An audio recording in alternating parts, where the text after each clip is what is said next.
Baik, Assalamualaikum warahmatullahi wabarakatuh. Pendidikan Islam hari ini kita akan sambung bidang adab, iaitu tajuk adab jual beli. Ini bahagian kedua, kita akan sambung adab jual beli. Baik, kamu boleh buka muka surat 170 sehingga 171. Bersedia dengan buku teks kamu. Muka surat 170 hingga 171. Baik. Dengar baik-baik penerangan Ustaz, semoga kamu faham. Kita tengok dulu muka surat 170. Baik, yang ini. Fahami dan amalkan kepentingan beradab ketika berjual beli. Apa pentingnya kita mengamalkan adab ketika berjual beli? Adab sebagai penjual dan juga adab sebagai pembeli. Yang pertama, untuk individu, kepada individu, kita lah, setiap seorang itu, yang pertama mendapat pahala dan keredaan Allah Subhanahu wa taala. Bila kita mengamalkan adab berjual beli, kita akan dapat pahala dan Allah redha dengan kita. Yang kedua, pembeli dan penjual berpuas hati dan gembira. Kita sebagai pembeli dan penjual sebagai penjual akan berpuas hati dengan jual beli yang berlaku. Yang ketiga, keberkatan hidup terpelihara. Maka hidup kita pun menjadi berkat. Baik, yang kedua, kepada masyarakat pula. Masyarakat. Apa kepentingan adab berjual beli kepada masyarakat? Yang pertama, imej Islam akan terjaga. Ialah bila kita masing-masing beradab, penjual orang Islam, pembeli pun orang Islam, maka akan menjaga nama Islam itu tersendiri. Bila orang bukan Islam tengok, oh begini orang Islam berjual beli, nampak cantik, nampak beradab. Maka orang Islam pun akan memandang, orang bukan Islam akan pandang Islam itu dengan pandangan yang tinggi. Yang seterusnya, hidup aman, damai dan sejahtera. Ya, aman damai. Bila penjual dan pembeli saling mengamalkan adab ketika menjual beli, maka tak akan berlaku pergaduhan, tak akan berlaku tidak berpuas hati dan sebagainya. Maka hidup akan aman, damai dan sejahtera. Yang ketiga, menghindarkan pergaduhan dan ketidakpuasan hati. Berkait rapat dengan hidup aman dan sejahtera tadi tu. Bila semua masing-masing berpuas hati, penjual puas hati, pembeli puas hati, maka tidak akan berlaku pergaduhan. Yang seterusnya, kepada negara. Yang pertama, negara akan sentiasa dalam keadaan harmoni. Bila masyarakatnya hidup aman damai, maka negara pun akan harmoni. Yang ketiga, menjaga kestabilan ekonomi negara. Bila negara harmoni, maka ekonomi negara pun akan stabil. Dan yang ketiga, memelihara imej negara pada pandangan negara luar. Bila ekonomi kita stabil, negara kita pun harmoni, aman damai, maka kita akan dipandang tinggi oleh negara luar. Itu kepentingannya mengamalkan adab ketika berjual beli. Okey, baik. Kita teruskan pula muka surat 171. Di sini dia bagi dengan kamu 3 jenis situasi sebagai contoh bagaimana cara mengamalkan adab-adab ketika berjual beli. Yang pertama, nombor 1 dalam kotak berwarna ungu, dia bagi situasi di kantin atau di kedai makan. Yang kedua, diberikan contoh situasi di pasar jualan.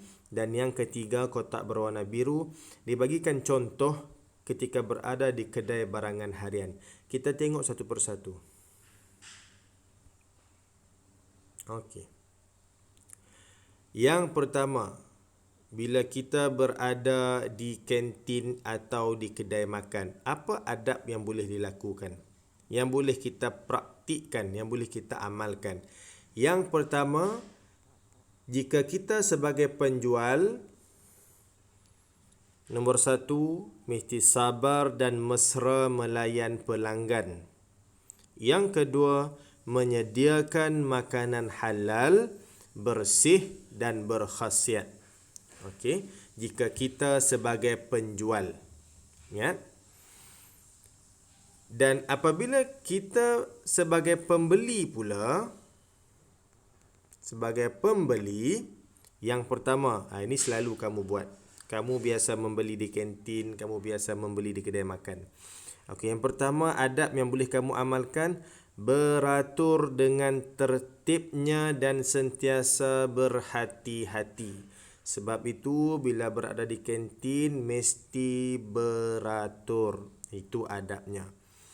Yang kedua, tidak mengambil masa yang lama memilih makanan dan minuman.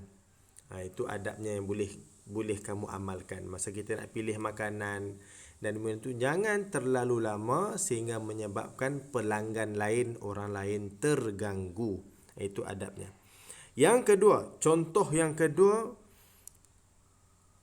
situasi di pasar jualan.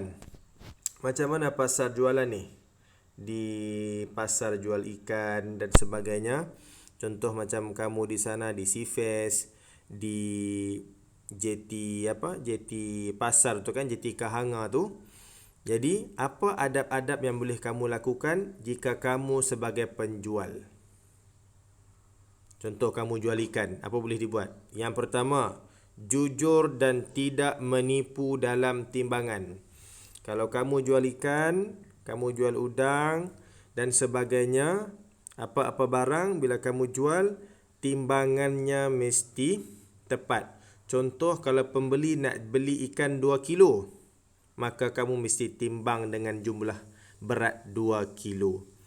Jangan dikurangkan walaupun 100 gram. Lebih tidak mengapa, jadi sedekah. Kalau kurang, maka penjual itu telah melakukan penipuan dan dia berdosa. Yang kedua, tidak mengambil untung keterlaluan. Maksudnya dia jual barang itu, dia ambil untung yang berlebihan daripada yang sepatutnya. Dia jual barang, dia beli barang tu RM2. Lepas tu dia jual balik RM20. Maka dia untung yang berlebihan. Tak boleh. Okey. Jika kamu sebagai pembeli, tadi kalau kita penjual, sekarang sebagai pembeli, yang pertama, memberikan laluan ketika selesai membeli. Itu bila kita berbariskan, contoh kamu berbaris nak beli barang, bila kita dah selesai membeli, kita berikan laluan kepada orang lain. Yang kedua, mencari dan memilih barangan yang baik dan halal sahaja. Nak beli barang, pilih barang yang baik dan halal. Sekarang ni kita mudah. Kalau nak beli barang apa, kita boleh tengok ada tanda halal. Dekat setiap barang yang kita nak beli tu ada tanda halal JAKIM dan sebagainya. InsyaAllah bila ada tanda halal, maka dijamin halal.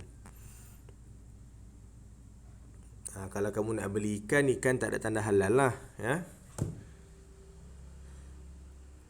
Dan dia tak perlu ada tanda halal. Tapi nak beli barangan lain macam nak beli biskut, nak beli minuman dan sebagainya, ya, pastikan ada tanda halal. Jangan beli barangan ataupun makanan yang tidak ada tanda halal dan makanan yang tidak halal. Tak boleh. Jangan, ya, sebagai seorang pembeli. Yang ketiga, di kedai barangan harian. Okey, jika sebagai seorang penjual, apa contoh kedai barangan harian ni? Macam di Jimat, di Bataras, kan, itu contoh-contoh kedai barangan harian. Yang pertama, sebagai penjual, tidak memonopoli barangan tertentu untuk mengaut keuntungan melampau. Apa maksud memonopoli? Dia kawal semua. Dia saja yang boleh jual barang tersebut, orang lain tak boleh. Maka dia dapat untung yang lebih. Tak boleh buat macam itu. Rezeki mesti dikongsi-kongsi bersama dengan penjual lain. Dia tidak, dia seorang je nak jual, orang lain tak boleh. Jadi tidak boleh berbuat demikian. Yang kedua, mempamerkan barangan mengikut kategori beserta tanda harga untuk kemudahan pembeli. Okay, sebagai penjual, jual barang, letak susun cantik-cantik, letak tanda harga supaya memudahkan orang untuk membeli. Baik, seterusnya sebagai pembeli. Sebagai pembeli, yang pertama, tidak merosakkan barangan yang dipamerkan. Ini mesti ada yang pernah buat. Dia tengok-tengok barang yang nak dia beli tu, dia rosakkan, dia buka, dia koyak dan sebagainya. Jangan, tidak boleh. Barangan itu bukan milik kita selagi kita belum beli. Kita tengok harga dan sebagainya. Kalau kita tak nak beli, kita letak balik di tempatnya. Jangan rosakkan walaupun sedikit. Sebab bukan hak kamu. Itu hak penjual. Sikit pun tak boleh dirosakkan. Kalau kamu rosakkan, kena bagi tahu dengan penjual untuk kamu ganti semula atau minta maaf, minta halal. Jangan kamu dah rosakkan, kamu simpan diam-diam, kamu sembunyikan di belakang supaya orang tak nampak. Itu satu perbuatan yang salah. Yang kedua, menghormati penjual dan pembeli lain. Hormat kepada penjual dan hormat kepada pembeli-pembeli yang lain. Ingat, itu adabnya. Ini kadang selalu buat ni. Bila kamu nak beli barang, kamu tidak sengaja merosakkan barang tersebut kerana terjatuh ke atau terkoyak dan sebagainya, maka kamu kena maklumkan kepada pekerja kedai tersebut ataupun kepada tuan kedai, kamu dah tidak sengaja merosakkannya. Kalau kamu perlu ganti, kamu kena gantilah. Kalau tak boleh ganti, kamu minta maaf, minta dihalalkan. Itu antara adab, contoh-contoh adab yang boleh kamu amalkan ketika berjual beli. Jadi, bila kita dah belajar mengenai adab jual beli ni, mesti diamalkan. Sebab dalam kehidupan seharian kita, kita mesti, maksud kita akan sentiasa terlibat dalam jual beli. Baik, yang terakhir, sebelum kita habis, saya nak beritahu dengan kamu, bila kita jual beli, maksudnya bila kamu pergi beli barang dekat kedai, Ustaz ajarkan bagaimana cara untuk menjual beli. Contoh kamu nak beli barang kan? Kamu nak beli barang, lafazkan ayat begini. Contoh macam kita akad nikah tu. Bila kamu beli barang, kamu beli apa-apalah, beli apa-apa barang, kamu ucapkan sama ada kamu ataupun penjual dulu. Penjual perlu ucapkan, saya jual barang ini ya. Lepas tu kamu kena jawab balik, saya beli barang ini. Begitu. Itu seafdalnya, sepaling baik begitu. Mesti buat begitu. Contoh, saya beri contoh lagi. Contoh kamu nak beli ikan. Kamu tak bagi ikan ini 1 kilo, maka penjual pun dia bungkus ikan 1 kilo, dia timbang, maka kamu pun bayar duit.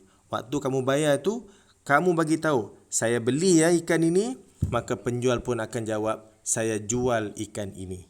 Mesti buat macam tu supaya berlakunya akad jual beli. Maka jual beli itu pun dapat pahala sebab kamu berakad. Kalau tak akad, tak dapat pahala. Macam itu. Contoh kamu nak beli apa? Kamu beli basikal ataupun bukan basikal, kamu beli baju. Contoh kamu beli baju kan, beli baju, kamu dah ambil baju tu, dah cuba-cuba, okey baju tu muat, cantik, kamu dah suka. Baju tu harga RM20. Beli baju, masa kamu bayar duit tu, saya beli ya baju ini, maka orang yang terima bayaran itu kata, ya saya jual. Begitu ayatnya yang boleh kamu amalkan. Jadi sekian. Assalamualaikum warahmatullahi wabarakatuh.